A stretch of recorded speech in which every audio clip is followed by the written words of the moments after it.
I got so much motherfucking design on right now. Assalamualaikum warahmatullahi wabarakatuh. Perkenalkan kelompok kami dengan saya Umarul Kavianto NBI 121000322 dan ada teman saya di sini.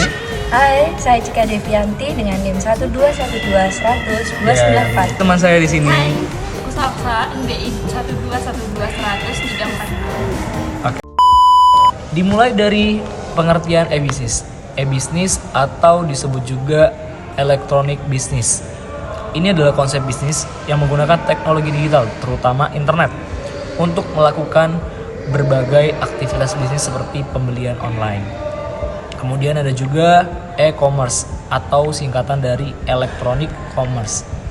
Adalah istilah yang digunakan untuk menggambarkan proses pembelian, penjualan, pertukaran produk atau layanan secara elektronik terutama melalui internet juga.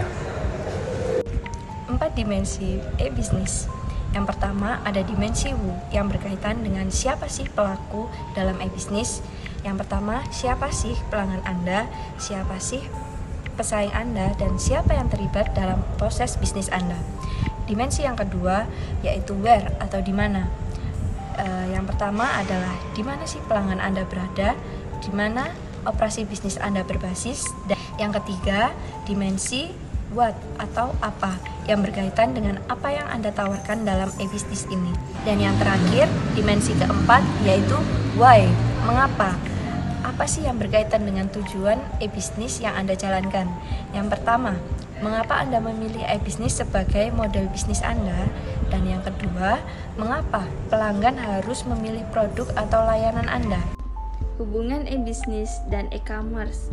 Adanya persamaan dan perbedaan antara keduanya. Persamaannya adalah keduanya menggunakan teknologi digital dan internet untuk beroperasi, sedangkan perbedaannya adalah e-commerce adalah bagian dari e-bisnis yang mencakup aspek penjualan secara online. Sementara e-bisnis adalah mencakup lebih banyak aspek operasional termasuk manajemen, proses internal, dan komunikasi dengan pelanggan. Ada 3 manfaat e-commerce bagi pelanggan. Yang pertama adalah kemudahan berbelanja. Pelanggan dapat berbelanja kapan saja, dimanapun, tanpa harus pergi ke toko fisik. Dan yang kedua adalah akses pilihan luas.